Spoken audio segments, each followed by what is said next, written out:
adding to Asha's question and what you have mentioned, how do you perceive the role of AI in shaping the mindset of masses, especially in social and political context? Do you see AI as a boon or a bane?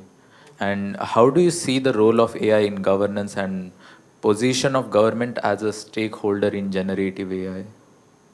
Before coming into the campus, I was sitting outside in a coffee shop. I was having coffee. There was a startup guy sitting there, busy with his laptop. He looked at me, I looked at him. Both had time.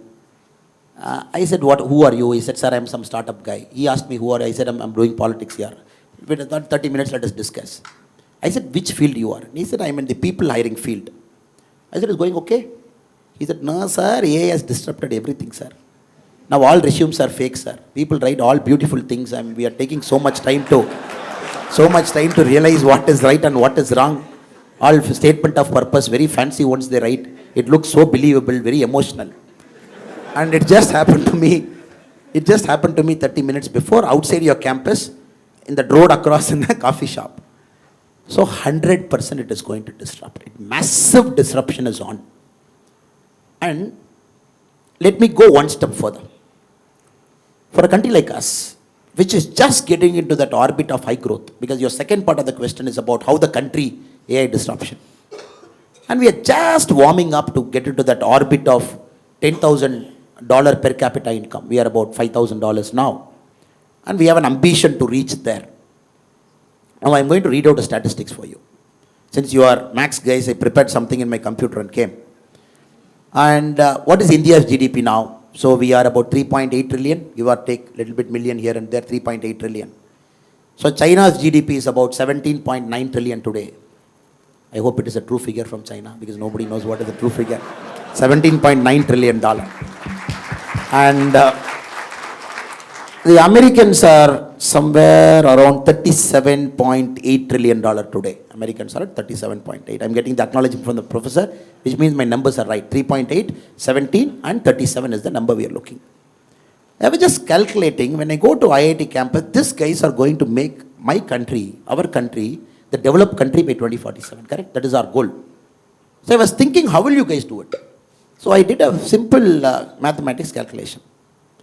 If India is growing 13.5% from today, remember, no country has grown 13.5% for more than 2 years. If India is growing 13.5% today, for the next 25 years, compounded annual growth rate, CAGR, F30.5, next year 13.5, 13.5. America is growing at 4% from today, 4%, 25 years. In 2047, we and US are equal. So you have to grow 13.5% every year. Americans have to grow at 4.5% every year. So that 2047, both sit at the same table and say, hello boss, both our economies are same. If we are growing at 13.5% today, for the next 2042 is what? Today in 2024, 18 years? Yeah, 18 years. Next 18 years, you are growing at 13.5%, 18 years, top. China is growing 4% next 18 years, top. Then you will say, hello boss, we are equal. Now, look at the challenge. Can you grow at 13.5%? Because 2047, we have kept a target of $38 trillion now. From 3.8, we have to reach 38 trillion. Traditional ways of business is 100% not going to give you 13.5. Max 7 right now. Do well with a good prime minister, good policy, 8.5. Country aligns in the political sphere. All state governments wants to be in the business mode and less politics and more governance. All states in India, maybe 9.5. Then more IITs churning out intelligent guys like you. You're not going to US, I'm assuming. You all stay in our country and you all stay in our country for the next 25 years. Do everything. 10.5. Correct? And China problem solved, Pakistan problem solved, everything solved. And there is no nuisance, political nuisance like me. Everybody is sober and everybody is good. 11.5. Correct? We are talking of 13.5. 2047 equal. So now you're talking of artificial intelligence disruption, 3D technology. traditional manufacturing practices going for a toss. Americans are telling no more buying from China. Next president, you have to manufacture in US. And you're like, hello boss, you manufacture in US, it will be costly. To hell with it, manufacture in US. If US starts back manufacturing in a big way, with the Elon Musk and people of the world, if the Europe starts manufacturing within them, and they don't want to get into this cost arbitrage, which China mastered for a long time, so you have to understand that is the world you are entering tomorrow morning. You are entering into the world, the Americans are very clear. You know for a fact, the next presidential elections in US, first time in America's history after 1776, the whites are going to be a minority. They're going to come down below 50%. So the brown skin and people like me, slightly more browner or black, whatever people call, and they are going to go above 50. Hispanics and Asians and everybody.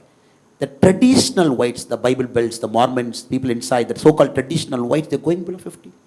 It is carrying them. And next president election is going to be defined by this thing. Of course, two 83-year-old guys are fighting. So you never know, one guy is walking unsteadily, other guy is like, I still have energy left. It's going to be the oldest presidential election. But it is not going to be defined by who is more fitter among the two. You are 83-year-old, 80, come do arm wrestling. It is not that. The American electorate are going to say, look, I am scared. My country, first time I am going below 50%. My manufacturing is not there.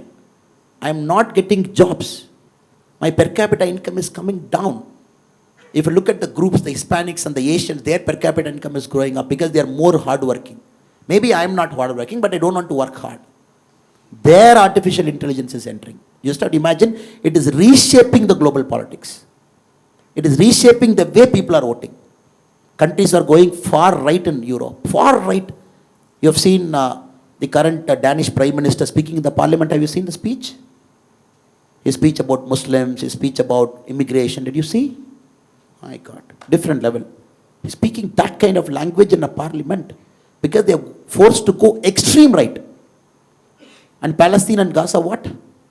The day one, the terror attack inside Israel. How much killing? 800, 850? Close to 1,000 people. Innocent people died. People who just want to have a good fun in the evening, a party, they got killed, butchered, massacred. What is the retaliation from Israel? Today's count, 29,700. Netanyahu's peace plan is, he's saying, give me the whole Gaza. I want to see what is happening. Let us have control over.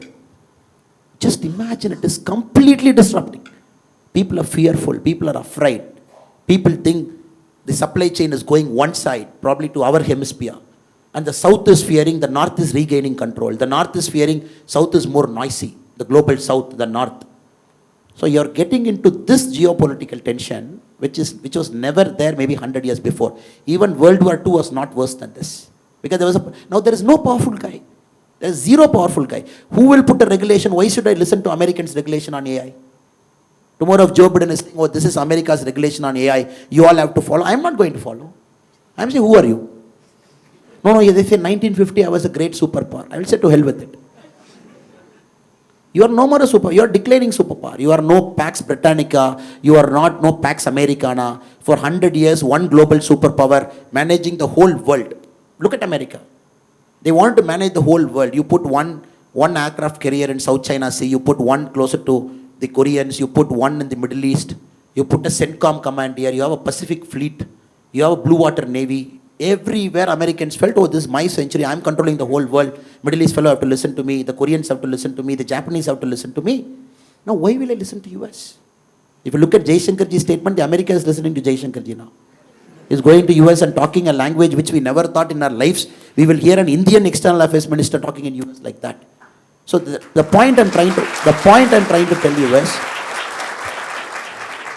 who is going to regulate AI? And it is completely cross-border. And Europeans don't have a common agreement on how to regulate. Some countries over-regulation, some countries lesser regulation. Americans have a problem. And you can't call the chiefs of big companies to the Congress every time, and the congressmen cannot sit and gruel them. It looks good on TV for their constituents, so you can get some votes. That's the American model of democracy. Look good on C-SPAN. Now what I'm trying to tell you is, I don't have an answer. That is why I'm giving a long answer to you. And, and what I'm trying to tell you is, there is no answer to it. It is going to disrupt. And that is why we need smart guys like you in politics. Because, how many current politicians understand AI? 543 members in the parliament. Yes, they are very good in the traditional politics. Extremely good. This caste you divide, this caste you put, and you put a candidate from this caste, and you put a and you put a independent candidate from this caste. Sorry, I will look this side. Sorry, I'm just going that side. And you put an independent candidate from this caste. He will be the vote cutter, and they will win. Now, unfortunately, fortunately for us, and unfortunately for a lot of people, Modi ji is rewriting the political equation. He's saying, oh, development. And he's talking Vikshit Bharat. He's saying 5 years this and all those things. So now the politics have to change. See, people sitting there in Delhi, not understanding technology, AI, deepfake, regulation. Over-regulation is a problem. You never know how to turn on that stove because dosa has to be pakka. And it has to be correct thing. You have to just flip it and put it. Now regulation has to do that, right? You put over a thing, dosa will become black. Lesser it's uncooked, stomach pain. So I would only say, better guys should get into positions of power, guys of integrity like you, guys of intelligence like you, and understand 10 years from now how will it happen, 20 years from now what will shape up, how is the global demography changing, how is the geopolitical tension now. So Google is number one now, 10 years from now who will be number one? And you all know the chip, the AI, what is the AI background, what is the background for AI? Powerful chips drive AI, right? People say AI is not some Bhuta or some something sitting somewhere in Norway and say, oh, I am AI here, hello, hi, hi. It is not that. It is some powerful chips manufactured in Hong Kong by TSMC, which manufactures 56% of the world's chip. And 60%? Taiwan. Or a company situated in Netherlands which manufactures the mission for that chip. $100 million is one mission. And we are looking at nanometer now, sir. NM, we have got to 3 nm now, the chip design. 3 nm is the latest TSMC. I am really fearful. I am not hearing this conversation inside politics. I want to hear this conversation inside politics. I sit in many rooms. I sit in a lot of rooms. I want to hear this conversation. Oh, now it is locked. The company in Netherlands, the sole company in the world, which supplies that mission to TSMC, to NVIDIA, it supplies to Samsung. And they have a monopoly for the next many, many years to buy only that mission which can write 3 nanometer chip now. And you are seeing there is a guy who is having that monopoly outside and who is going to have that AI monopoly in the next 10 years, 15 years, 20 years. And I fear that we are going to get loose out. And that is why our government talks semiconductor, manufacturing, bring it, chips. And I don't see the language of an MLA or MP who doesn't even understand what is happening. Something happening in Taiwan is going to have a repercussion in IIT Chennai. So sorry for the long answer, but the short and sweet answer is, we need intelligence guys like you with integrity to come into the playing field and don't be a spectator outside. And to see, oh, these guys will regulate, 543 guys in parliament will tell me how to run my startup, let me run my startup like that. No, you have to be there to tell people of your generation, to tell them, hello boss, I am with you. I understand your problem. I am in the political field. Let us try and work out a solution. And we are not here to harm you as a government. And 13.5% growth for 25 years, sir. Is it possible? Unless you disrupt the whole mindset of our country. You got to have highways, you got to have, we have 41 Vande Bharat trains. We have to make it 500. The first bullet train, 2026, it is going to fly. But we need 15 bullet trains. We have 149 airports, we need 300. We got to find inland waterways, movement of goods. You don't disrupt this, I don't think 13.5% is possible. And no, then you might tell me, no, sir, let us do after 2047. Why are you in a hurry? Let us grow only at 9%. Why do you want to come to IIT Chennai and raise our heart pressure to say 13.5%? Sir, what is this? You yourself said 7%. When a person like Modi ji comes, 8.5%. When all governments behave like Modi ji, it is 10%. Then IIT guys don't go to America, they stay here 11%. You yourself said all those things, now you're saying 13.5. Brother and sister, we will become old in 2047. Nigerians will come. You know what Nigeria is doing now to the world? They are just warming up. They are no more that third world country sitting in Africa. The democracy is getting stabilizing. And once schools come, colleges come, Nigeria gets a seat in the United Nations table when the UN gets reformed. How can you say the most populous country of Africa, I don't give you a seat in the table, wait outside? How will you say a country of 142 crore people, reforms will come?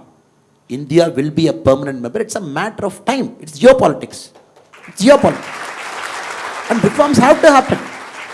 And you cannot have a country of 142 crore to say, "Alright, boss, you wait outside, your time will come after 25 years. So what I'm trying to say is, we are in for a serious disruption. Politics, economics, geopolitics, the way the supply chain is structured, the way Indian economy is being currently run. So I hope and pray that you guys get into politics. Now you are like, what is that? We called you to give lecture on only economics, only policing, only this thing, and now you are calling us. So, unless the politicians become smarter than the people to whom the governance is applied, then there's no way you will progress faster.